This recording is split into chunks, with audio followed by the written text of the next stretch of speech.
Assalamualaikum warahmatullahi wabarakatuh. Waalaikumsalam warahmatullahi wabarakatuh. Sebelum saya masuk terhadap penyampaian materi yang saya hormati, dosen pengampu mata kuliah Public Speaking Ibu Heni Tikanisi, seluruh teman-teman yang kami banggakan,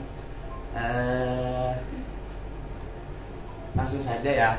Kalau saya mendengar dari penyampaian teman-teman dari tadi itu banyak yang berkaitan dengan sistem olahraga. Kalau sekarang saya akan menyampaikan bagaimana sih untuk menjadi pembicara yang cantik, untuk menjadi pembicara yang baik seperti itu.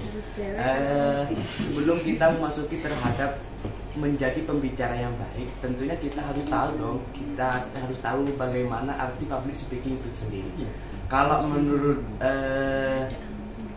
Dr. Yunandi itu bahwa public speaking itu adalah bentuk komunikasi yang disampaikan secara bilisan, secara mulut,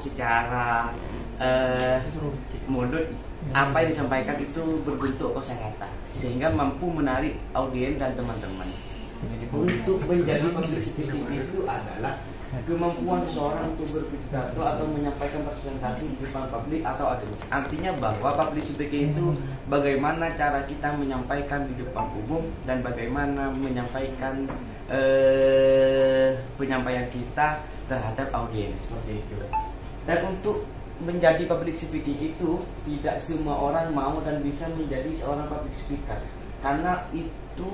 Karena untuk bisa menjadi pembicara yang baik dibutuhkan beberapa hal yang mampu membentuk suatu citra positif sehingga nantinya ketika berhadapan secara langsung dengan audiens tidak akan membuat Anda kehilangan power, tidak akan membuat Anda kehilangan materi dan lain sebagainya. Untuk bisa menguasai panggung dan audiens Anda dengan baik, maka Anda perlu melakukan tahapan-tahapan yang perlu kita terapkan bersama. Jadi keterangannya di sini, untuk menjadi public speaking yang baik ini tidak mudah. Ada teknik yang perlu kita kuasai. Yang pertama, kita harus bisa mengatur napas dengan baik. Dan banyak kita contohnya secara faktanya tadi.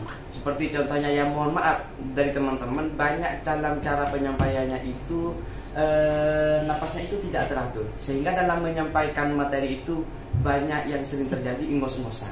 Sehingga itu adalah membuat kita apa yang disampaikan itu akan hilang seperti itu. Maka kunci pertamanya untuk menjadi pembicara yang baik, kita harus mengatur napas dengan baik. Yang kedua, kita harus bisa mengatasi grogi dengan tepat. Artinya menghilangkan rasa gelisah, rasa malu dan lain sebagainya. Seperti itu. Yang ketiga, kita harus memiliki teknik vokal yang berkualitas.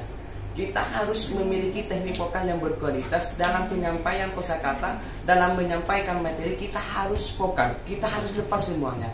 Anggap semua yang ada di belakang ini anggaplah sampah seperti itu. Sehingga kita mampu berbicara dengan lantang dan sebagainya. Contoh besarnya, kalau saya itu mengikuti kajian dan beberapa materi di kampus, contohnya pertama seperti Pak Esa itu bagus penyampaiannya, kedua Bu Henda itu bagus penyampaiannya, karena itu bisa menarik teman-teman untuk membangkitkan jiwa mental kalian. Seperti itu.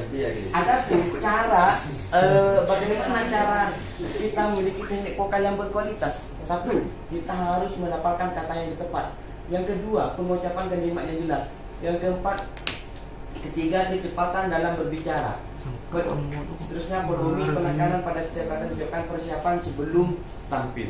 Jadi intinya dalam menguasai teknik public speaking itu bagaimana kita mampu memaparkan di awal dan di akhir.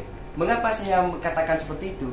Karena kalau berada di posisi tengah-tengah, kadangkala teman-teman banyak yang sudah malas dan lain sebagainya. Sehingga kunci utamanya dalam penyampaian public speaking itu, kunci terbesarnya yaitu ada di awal dan ada di akhir.